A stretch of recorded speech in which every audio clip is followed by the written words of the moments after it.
हमारे साथ इस वक्त सीधे झारखंड के मुख्यमंत्री हेमंत सोरेन जी जुड़ रहे हैं, जिनसे हमने पहले भी बात की है।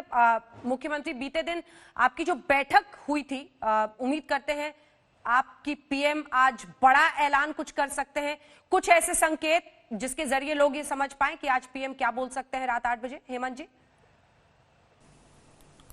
देखिए, 17 तारीख को प्रधानमंत्री जी अपनी बात रखेंगे फिर देश को अगले लॉकडाउन के संदर्भ में, और मैं उम्मीद करूंगा कि झारखंड जैसे पिछड़े प्रदेश, उड़ीसा और हमारे इधर जो बिहार हैं, बंगाल है, उड़ीसा है, छत्तीसगढ़ है, यूपी है, यहाँ के माइग्रेंट मजदूरों पर विशेष कुछ बात जरूर रखेंगे।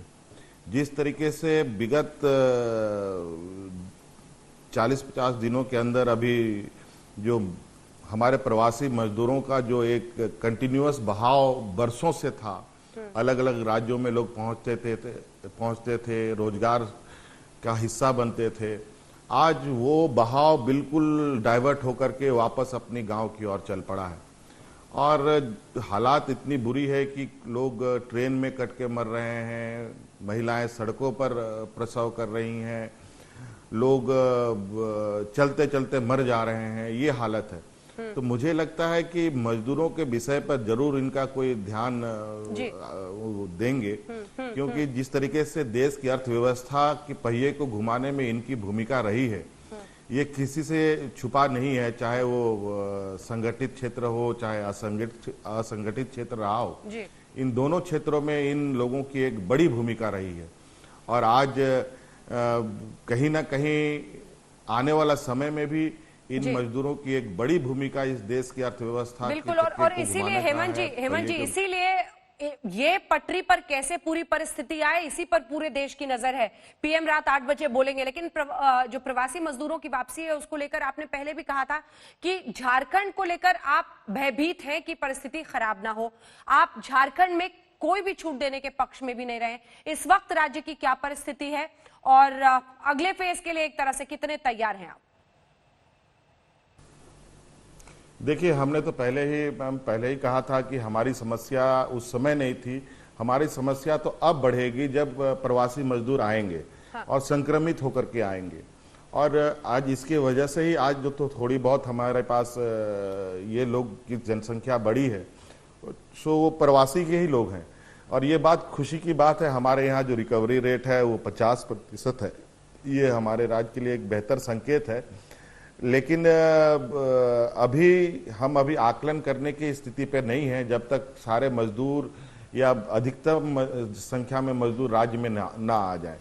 और जहां जहां लोग आ रहे हैं, अभी तो बहुत सारे लोग, ये तो हम जो ट्रेन की व्यवस्था हुई वो तो आ ही रहे हैं, बल्कि अब लोग इधर से अलग अलग रिसोर्स, कोई पैदल आ रहा है, कोई ट्रक में आ रहा है, कोई बैलगाड़ी में आ रहा है, अलग अलग रिसोर्स जनरेट करके लोग आ रहे हैं। और ये बहुत बड़ी चुनौती है हेमंत जी। बीते दिन पीएम के सामने आपने क्या स्टैंड रखा था, ये हर कोई जानना चाहता है, क्योंकि 4 ऐसे राज्य बताए जा रहे हैं जो लॉकडाउन के खिलाफ थे, जिसमें पंजाब, महाराष्ट्र और यहां तक खबर आई कि उद्धव ठाकरे का ये कहना था, महाराष्ट्र के मुख्यमंत्री का, कि लॉकडाउन के बिना आगे बढ़ना असंभव है। आपका क्या स्टैंड था? नहीं, अभी हमने भारत सरकार के गाइडलाइन जितने भी आए हैं लॉकडाउन में ढील देने की, और वैसे भी यहाँ पर सबसे अधिक हमारे यहाँ राज्य में भारत सरकार की उपक्रमें ही काम करती हैं, जो लॉकडाउन के दौरान में भी वो कंटिन्यूअस चल रहे थे, वो बंद वैसे भी नहीं थे, और उसको और अधिक गति देने की वकालत हुई है। और इसको लेकर के अभी हालांकि हम लोगों ने कोई ढील कहीं पर नहीं दिया है, अभी तक पूर्ण रूप से हम लोग का लॉकडाउन चल रहा है पूरे राज्य में। और अभी इस विषय पर चर्चा हो रही है। और अभी चूंकि आपको एक और चीज बिल्कुल स्पष्ट है, अभी बहुत सारे इस बीच में त्यौहार भी गुजरे इस लॉकडाउन के दौरान। हमारे स्थानीय सरहुल भी हम लोगों ने पार किया, रामनवमी भी पार किया, अभी हम रमजान के समय में हैं।